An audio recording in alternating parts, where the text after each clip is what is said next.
Guys, so isa ka sa nagsusugal through online. So pakinggan nyo po itong sinabi ni ate kung bakit titigal ka na po dyan sa scatter online casino. So pakinggan nyo po. Lahat ba nakapag-scatter na? Kung hindi pa, wag mo nang subukan. Grabe, kababalik ko pa lang dito sa Pilipinas. Tapos nakita ko yung mga billboards ng online casinos, mga bigating endorsers, yung nagpo-promote, bigating artista, bigating influencers. Guys, dati po akong writer sa isang online casino na meron din dito sa Pilipinas.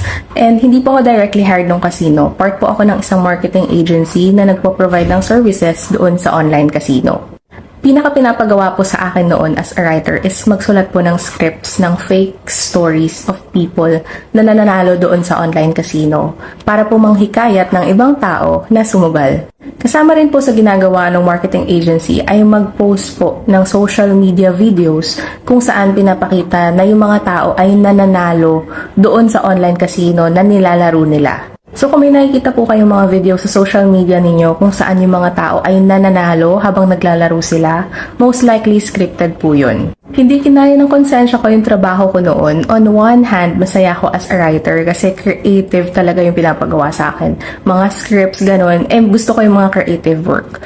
Pero, hindi kaya ng konsensya ko na kumikita ako at the expense na nanloloko ako ng ibang tao. So, umalis din agad ako. Mga after 2 or 3 days, nag-file din agad ako ng resignation doon sa marketing agency. Huwag na pong subukan yung mga online casino.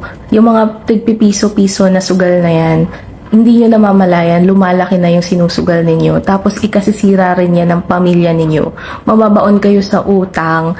Tapos baka makagawa na kayo ng krimen, makapatay pa kayo ng ibang tao dahil sa pagkalulong nyo sa sugal. Kaya huwag nyo na pong subukan. Kung gusto niyo po ng siguradong paraan para kumita po ng pera, yung pera or oras na nilalaan nyo sa online casino or online sugal, gamitin nyo na lang po yan para mag-aral po ng new skills, kagaya po ng mga computer or technology skills, business skills, foreign language. Marami po kayong pwedeng aralin and marami rin pong murang courses. Hindi po ako nagpo-promote ng kahit anong course dito sa video na to. Sinasabi ko lang po na education is the only way po para maibalik po ang puhunan na gagastusin ninyo, whether that's time or money. Sa education po, pag natuto po kayo, marami po kayong pwedeng gawin na pwede nyong pagkakitaan ng pera. Yun lang po. Guys, narinig nyo naman yung sinishare ni ate, halos scripted po talaga dyan sa online casino, online sugal po dyan sa scatter. So halos dyan ay monitor po nila ang inyong account, papapalduin kayo sa una, pero sa tagal-tagal na hindi na po, babawiin na po yan nila. Kaya kayo, mag-isip-isip na kayo, iwasan nyo na po yung pagsusugal kasi sayang po yung pera nyo po, imbis na pang family, pang kain na, napunta pa po sa sugal. So para hindi po mapahamak ang family for the future, itigil na po yung pagsusugal, no? So, focus na lang tayo sa pagkakitaan, sa family, sa mga opportunity.